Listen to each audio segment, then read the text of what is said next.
as we saw in our intro, today's topic is going to be about choking in the most crucial moments in sports. We're going to talk about what exactly is choking. We're going to give you the scientific or the researched definition of what it is. And then we're going to go over how does it come about. There's a couple of really cool theories about it that hopefully will enlighten you and kind of help you just go or navigate around any type of issues that you or your athlete might have. And then we'll talk about some really unique interventions that, like I said, hopefully will help prevent any choking in the future. So, hope you guys are ready and enjoy. All right, so the first part we're going to start out with is, what is the definition of choking? Well, I mean, it's kind of obvious. It's when somebody's unable to perform in the most critical moment. The kicker's unable to make the clutch penalty goal, or kick, or the shooter's not able to make the shot, the basketball player misses the free throw, any type of situation that has a very specific time and a place in order to win the competition, and they're just not able to perform. That's kind of the generic definition, and fortunately enough, it's something that's universally understood. Now, the theoretical or the research definition, there's a couple different ones, but I'll just kind of give you the overall accepted one, and this is done by Wang, that happened in 2006. And essentially he just said that choking is the deterioration in the execution of habitual process of performance under pressure. Boom, that's a mouthful, but it's essentially what we were talking about, and that is being unable to perform at your peak during the most crucial times. So that's just a broad definition. We're going to go into a little bit more on the two main theories as to what exactly causes choking. And this is going to be really helpful for anybody who's trying to diagnose or either come up with certain interventions on how to fix choking, because it does depend on two main things. And first thing is going to be experience. And then the second thing also is going to be the type of activity, or what kind of sport are we dealing with too. So get ready, we're going to go into that right away.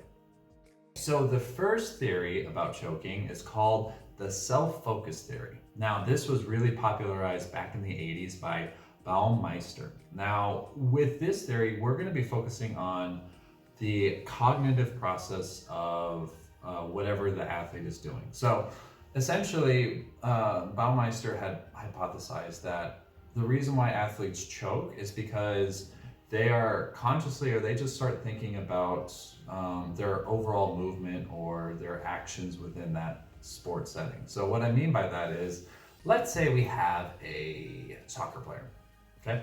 And the soccer player is standing in front of the goalie for a penalty kick. Now, the player, he's a professional, and he's been playing soccer for so many years. He has his kick down pat. I mean, the mechanics, the follow through, everything, this has become second nature for him. And what happens is that, given in this particular moment, the soccer player begins to think about the overall mechanics. So, how do I plant my foot? Or making sure that, my hips are in the right alignment, or making sure my toes are pointed out, or making sure I stick with my follow through. Now, this goes both ways. First thing is that, yes, it does allow the athlete to operate in the present moment. However, what 𝗖𝗵cie𝗸𝗶 and colleagues have found out is, when you tend to overanalyze your mechanics, this is where your performance actually starts to go down. And the reason why you're overanalyzing is because you have pressure on the outside environment, hence the clutch moment, to win the match, and you start thinking, okay, I need to do this, that, and the other thing. You inevitably overthink. That is the biggest thing that choking really leads to. It's just overthinking. You try to perfect your mechanics, and you make something that was in your subconscious mind, and you bring it back into your conscious mind. You're actively thinking about it. Even though your body knows how to do it, you're just overanalyzing, and you're kind of getting in your own way. So self-monitoring is a really unique, and actually it's been really well studied phenomena in the sports psychology world. And essentially, yeah, like I said, if you overanalyze your movements, especially the mechanics that you have learned subconsciously, you're really going to affect your overall performance.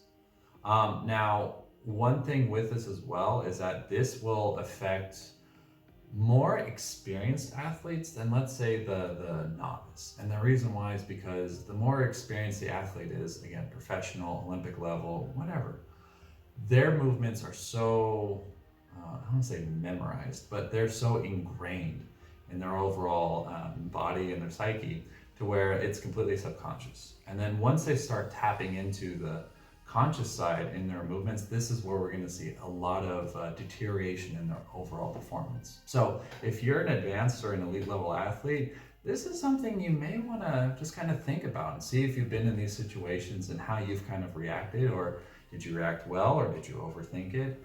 Did you do various things? So that is the first model, is self-focus. We'll move on to the second one. Okay, so now the second theory, or the second model as to what causes choking, is called the distraction model. And yes, it's exactly what it sounds like.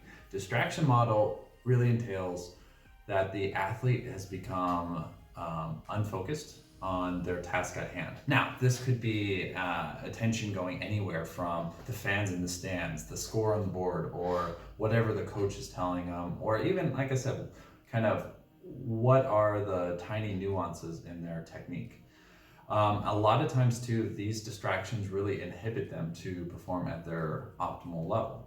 And so with this, it kind of goes both ways depending on the level of the athlete. Again, it really depends on, how skilled are you with your sport, and kind of what stage are you when it comes to learning a specific movement. Distraction models tend to be very useful for any type of strength or endurance type of sports. Now, this could be any type of ultra running or just running in general. This can also be any type of powerlifting competitions, to where you have a very short spurt of explosive energy, and then it's not very consistent. Like I said, you do one major movement and then you're done, rest, and then you may repeat that again a couple minutes later. With this type of model, to where you have to be focused on a very specific point at a time, distraction models tend to apply more to those type of athletes or that type of sport. So that's the second model, and we're going to talk a little bit about what are some ways that novices or elite level athletes kind of cope with each situation, and what may apply to them the best when we're trying to come up with an intervention. So we'll continue there. Okay, so who benefits from which type of model, or should I say, who fits in a specific type of model? Now, elite level athletes, I've alluded to this a couple times already, they do really well when they're allowing their mechanics to flow freely. Now with that, a lot of their mechanics are embedded in their subconscious, and any type of issues really start to arise when they're consciously thinking about their mechanics. When they're trying to draw upon their subconscious, this is where performance just takes a nosedive.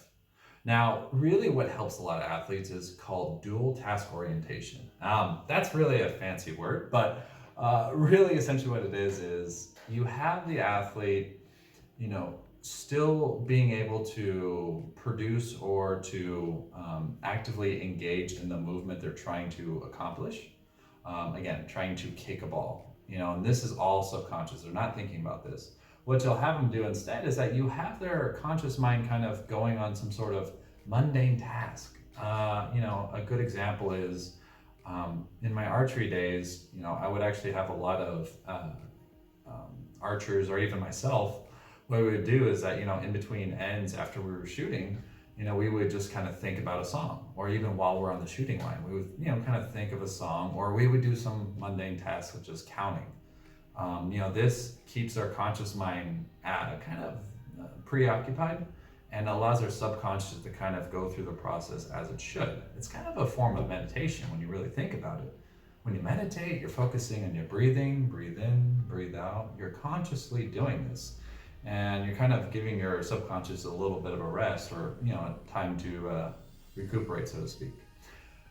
On the flip side, when we talk about novice athletes, it's really important that they are consciously focusing on their activity.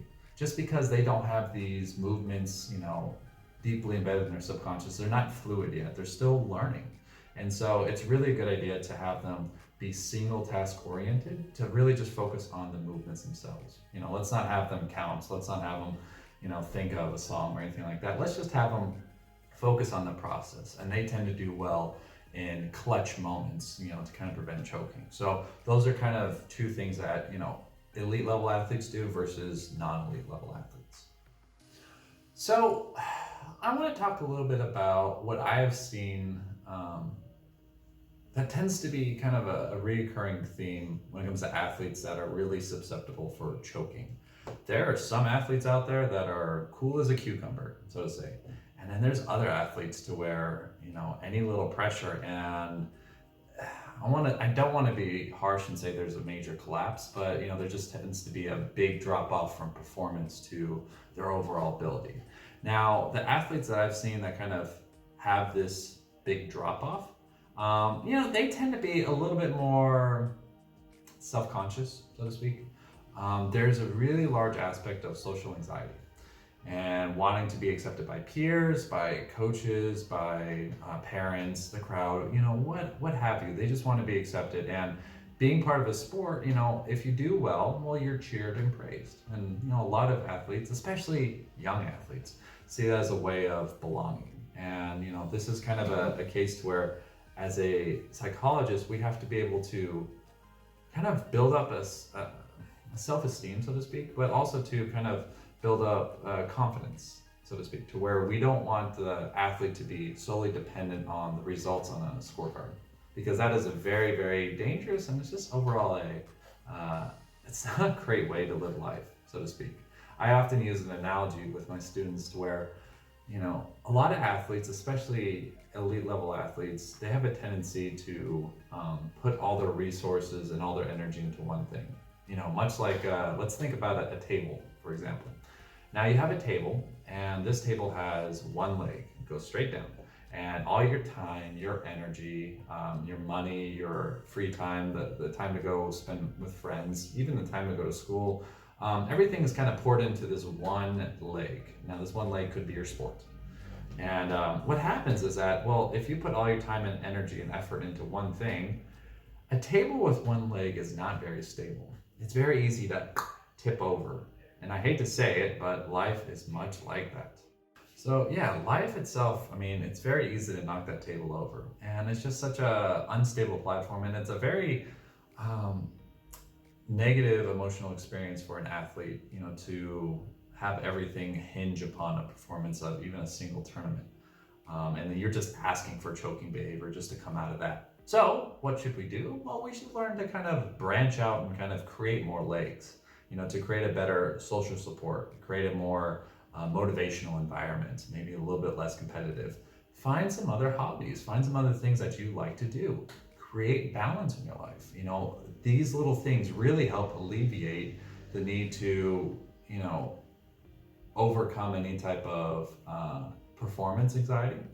And it really does kind of reduce the amount of likelihood of choking in the specific moment. So, being able to branch out is so important. And once you have a table with many legs, A, it's a lot more sturdier, but B, too, it's more resilient to any type of external forces. Okay, so after talking about what are some of the major causes of choking, how can we fix it? How can we kind of help eliminate some of the major drop-offs of performance? The nice thing is that there's a lot of research that goes into, different, interventions, and it really kind of seems to be that there are so many different interventions that work. You just kind of have to experiment with your athlete or with yourself to see what works for you and what doesn't. They've done interventions or studies, like there was one that dealt with basketball players, and they found that practicing in a pressure environment actually helps them in high competition level, which makes sense. And then also too, listening to specific type of music that is designed to reduce anxiety has been shown to help as well. Self-talk, big thing we're going to talk about hopefully in a couple videos from now. We're going to get into imagery, kind of what we talked about before in the last video. Imagery is really helpful as well. So there are many different types of interventions that do work. And again, too, please experiment, try out different things, see what works for you, see what doesn't. Visualization, mental rehearsal, these are very effective tools. And the one last thing I wanted to say was a really unique study that was done 2012. And what they did is that they had soccer players do penalty kicks. And they had a control group to where they had, I think it was 15 soccer players to do penalty kicks in a pressure environment, record the results. Some were able to cope with the pressure, others won't, or others were not, excuse me. Then what they did for the experimental part was that they had the soccer players squeeze the ball in their left hand before the kicks. Now, squeezing a ball before the kicks themselves didn't seem like it was going to do much. However, the results showed that the athletes were actually able to make their kicks. I mean, I think the percentages, if I remember right, rose to almost 60%. So that was a really big increase. And the reason why, or at least the hypothesized reason, is it activated the other side of the hemisphere in the brain. Big things, right? But there's a theory kind of going out, and there's some really interesting research going on that is really kind of looking at hemispheric or overall brain activation to help with choking. So essentially when we choke, there's a part of our brain that kind of shuts off because we're perceiving a threat. When we perceive a threat, kind of our flight or fight response kind of goes out, but we also start to, again, overanalyze, or we start to not really think in the most efficient way that we normally would. Now, squeezing a ball, either in your right hand or left hand, or kind of, again, feeling something, just activating your sensual perception with your hands seems to do the trick. So again, the reason why we do this is because we want to activate both sides of the brain, so we're thinking clearly, but also too, this is going to help alleviate any type of anxiety. So that's just a really cool study I wanted to talk about.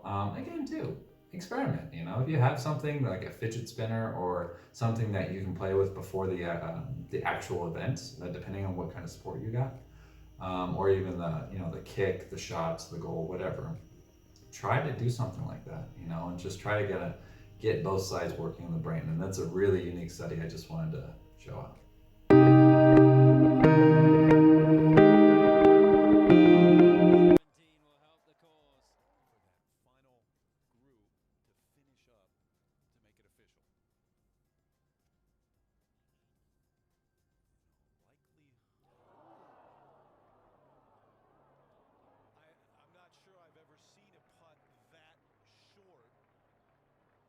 All right, so I really hope you enjoyed that video. I thought that was a really fun video for me to talk about that, and personally experiencing a lot of these things and kind of playing around with seeing what works and what doesn't work.